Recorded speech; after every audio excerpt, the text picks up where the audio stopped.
as Father Christopher mentioned, so we're from the St. John's Gipon Foundation.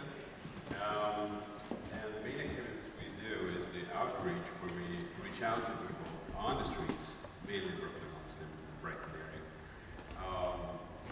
feed them, and bring clothes and all. I'll get into details later. And then we'll also run a safe haven of St. John of Kronstadt, and that is our patron saint for these activities.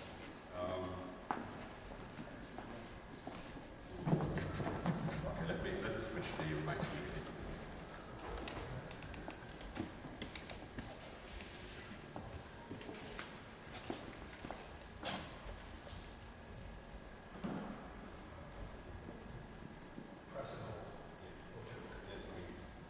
Hello, better? Yes. Okay. All right, so as Father Christopher just mentioned, the underpinning of all we do is exactly that, is why help others, and that's exactly what he's just cited. For I was hungry, and you gave me meat, I was thirsty, and you gave me drink, and then you visited me in the hospital, in prison, and so forth and so on. That's exactly the underpinning of what we do. Now, the outreach, let's start with that. And this picture here shows a hearty soup, and that is what we bring out to the homeless people. Because one, it's easier, but it's also warming, and it's hearty, especially in cold weather. And obviously, they spend a lot of time. Soup. They spend a lot of time outside, and obviously cold many times, so this is a warming food.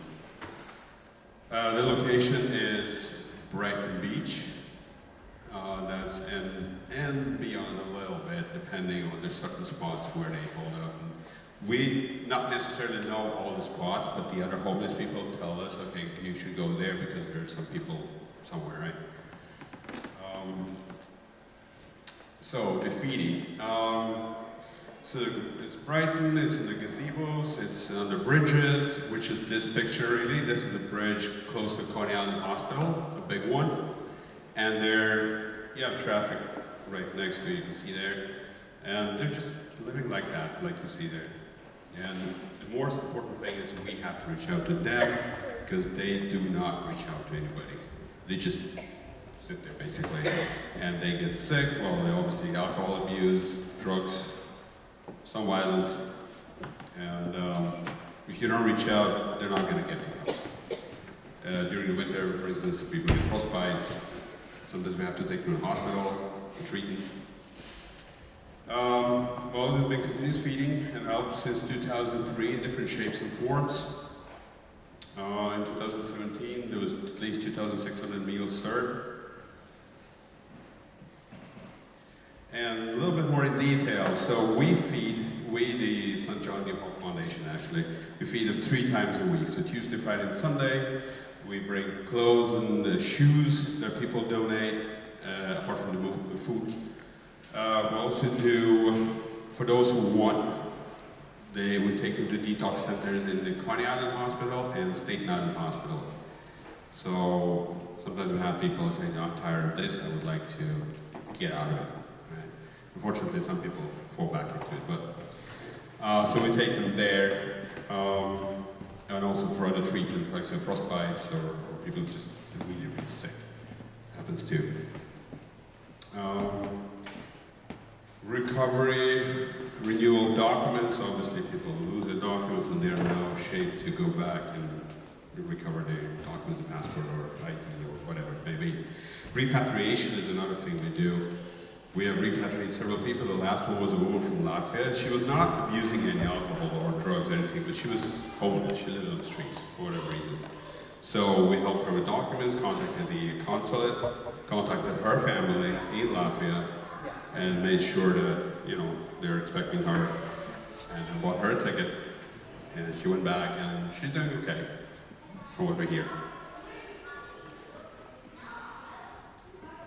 Okay, now who do we help? Well, at the feedings, and we have this portable iconostasis, which you can see right there. There's always a prayer first, and then we give out the food. And whoever comes to these feedings get food. So we have, sometimes this is actually filmed, this picture is taken at the subway station, Brighton Beach. in the lobby of the station. We're no longer there because they kind of didn't want us there anymore. The police, and I guess MTA. But this is taken during those times, especially in the winter we would be there. Otherwise we're on the boardwalk, Brighton 4th, the gazebo. But it's very windy there, it's very cold in the winter. Huh? Yeah, there's a gazebo there, there's big ones on the boardwalk. You have those along the boardwalk like that, but we're on the 4th Street, like from Brighton, so it goes off to the beach like that, and then ends in this gazebo basically. Close to the hospital. Oh, Hardy Island. Well, yeah, it's kind of close. It's also in the area, but it's not that close. Not from there. So we have people coming, anybody actually. You have people coming out from the subway that you see are people that are not homeless, but they also sometimes join in, sometimes they even take food, or the soup that we serve soup, bread that the Georgian restaurant gives us, all the time they give us bread, this Georgian, like long loaves like that, and also the plastic jars and spoons. But mainly, obviously, our clients or homeless that we help is often they're Russian speaking from different republics of former Soviet Union. So there are Georgians, there are Armenians, there are Russians, Ukrainians, and so forth. Some of them are legally here, some of them are illegally here. But one common denominator, I would say, a lot is the lack of English proficiency. And this hampers them a lot because they don't know their rights, they cannot get to know their rights because obviously they don't speak a language. They're a little hesitant when it comes to people with uniforms. So say you have ambulance personnel coming out sometimes when it's cold in the winter and offering some help, since they don't understand what they're saying and they're a little suspicious against uniforms, so they just go, no, just go away, right? Even though they may need them. That is another reason why when we reach out to them, we obviously speak the same language, so explain to them, it's nothing's going to happen to you. It's okay. Obviously, they have depression, apathy. There's this downward spiral of people going down. Depression, apathy, drinking, drugs. It's not getting better; it's just getting worse. Okay, and so we're working also with this Georgian parish Nativity of the Most Holy Mother of God in Brooklyn, and they serve 2 days a week. So in between them and us, there's coverage for 5 days. You can see here a picture of one priest.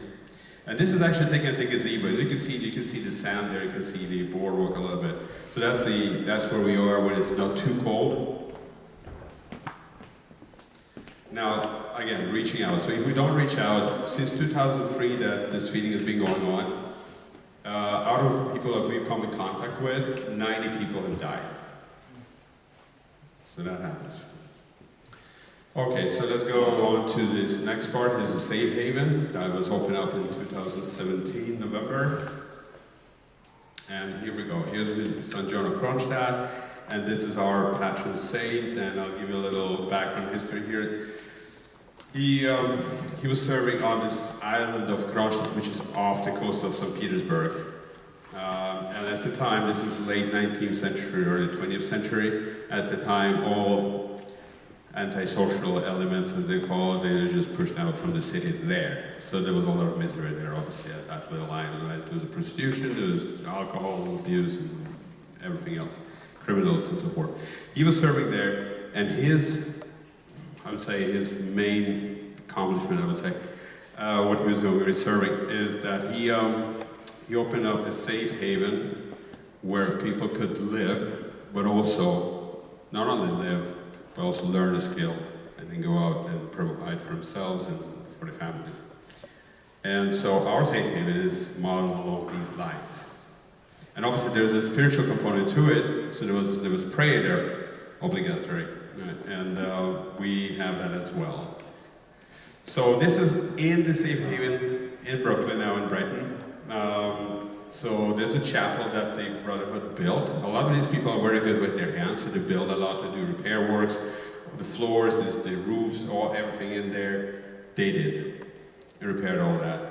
All this woodwork around that you see is basically made by them. So yes, this is, as I said, the spiritual component is part of the program, being a safe haven. So you have a church right there, and that pretty much. And every Saturday night we have vigils with your volunteers like us coming in, for instance. You have obviously the Brotherhood, and you can see them on the picture. And once a week on Sundays, for Sunday liturgy, you have a priest coming in from the St. Nicholas up on Upper East Side of 97. Once a month. Yeah, once a month, actually. One Sunday a month. And we also have now people, like parishioners, actually it's forming a little small parish. So you have people coming in to these services, apart from the Brotherhood, obviously. And now you also have people from the outside coming in and going to church.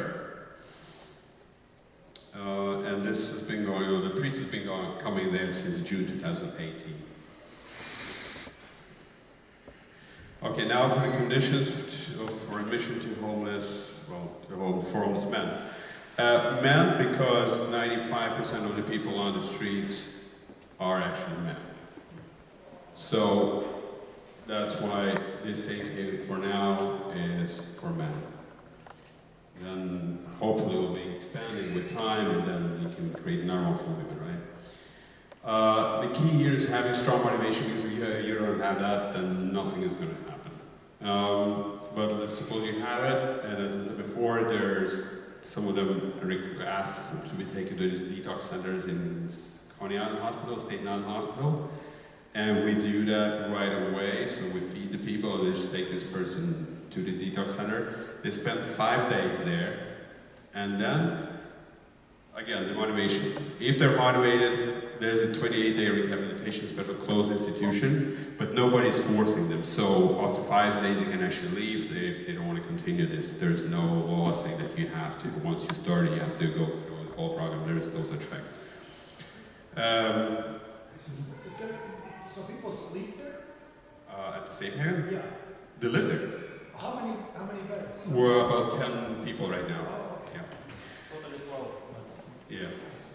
And so once they're past that, inpatient, I would say, the rehabilitation, the program at, say, Safe Haven is from 6 months to a year. You have to attend all outpatient programs, whether it's AA meetings or for drug abusers, they have their own meetings.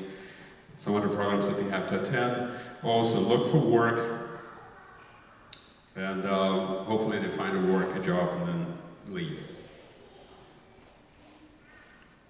Okay, now I don't know how many here really do speak Russian or understand it. Okay. Because this video is in Russian. I'm not really sure. It's about 4 minutes, so I don't know if you want to watch it or not.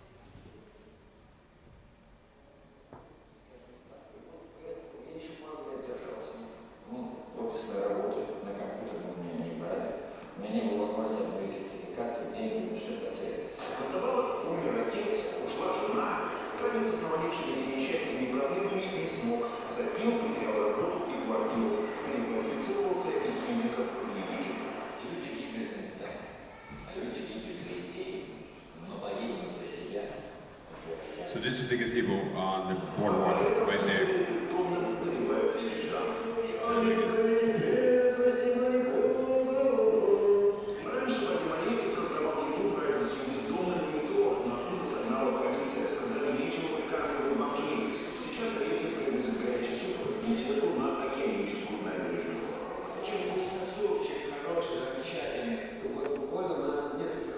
So he's the founder of it, yes.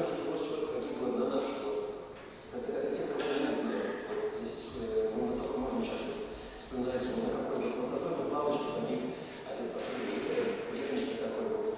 Вот на этой лавочке два парня, которых мы знали, которых мы кормили, которые жили у нас в доме. Вот, а некая там. Чтобы не мучить непостижного поэта Константина, Ариф зовет его в приют, созданный при входе святого Иоанна. Друг друголюбия, так и This is how we pray before serving. Константин говорит, созрел для новой жизни, готов бросить пить, пройти интоксикацию, практически определенную интоксикацию в клинике. Я уверен, что ты справишься с правилами со всеми, что ты поймешь, что, да, вот мы надеемся, что не впервые, а последний. Мы в Европе учили примечательный старый дом, а обычно... Here's the safe haven. So he's going to show it's up there on the second floor. Вот выгодно отличается от нью-йоркских This is our supervisor there.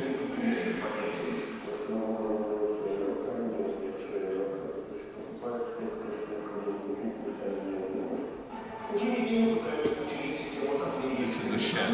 But they do a lot of this kind of work. Один из постояльцев, или братьев, как их тут называют, мечи, он из Казахстана. В Америке 21 год приехал в близком виде, остался подработать на стройке, дальше заработал, выпил в запой. Я тебе нормально привет, что мне кажется, не надо справиться, я бутылка была не сильнее. Дома остались жена и двое детей, но внуков он видел только по скайпу. Каждый месяц исправно посылает $100. Пока пил на улицах, выбывал попрошайничеством. Как он для себя открыл, точнее, откупорил Америку, семья в курсе. Они знают, но бросали. This is the kitchen and then the chef lives. Таких приключений, как Вадим Алиев, на всех нью-йоркских бездомных не напасешься. Okay, so that was it. Okay. So let's continue. So more about things they make. This is a baptistry that you can see there, like a holder for a baptistry. This wooden structure with steps, and it's all decorated. It's all made by the Brotherhood, and this is used in the Holy Trinity Church in East New York. All right, so the results. So a little over a year, well, a year and a half now, about 25 people have passed through.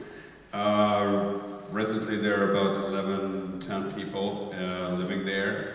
2 have graduated, and the graduates are, let's see, it's going to be to the left and in the middle. 3 have relapsed, about 4 now. No deaths so far, luckily. Here's one of the graduates. Okay, now to the financial side of things. So we exist purely on donations. So it's from month to month. So far, so good though. The rent is $2,600 per month for this safe haven, and about $60 per person for groceries per month. And also there is money needed for the outreach, feeding on the streets. Now, if you wish to help, there are different ways to help, not only monetary. You can join the feedings, and it's a very special feeling getting out there and,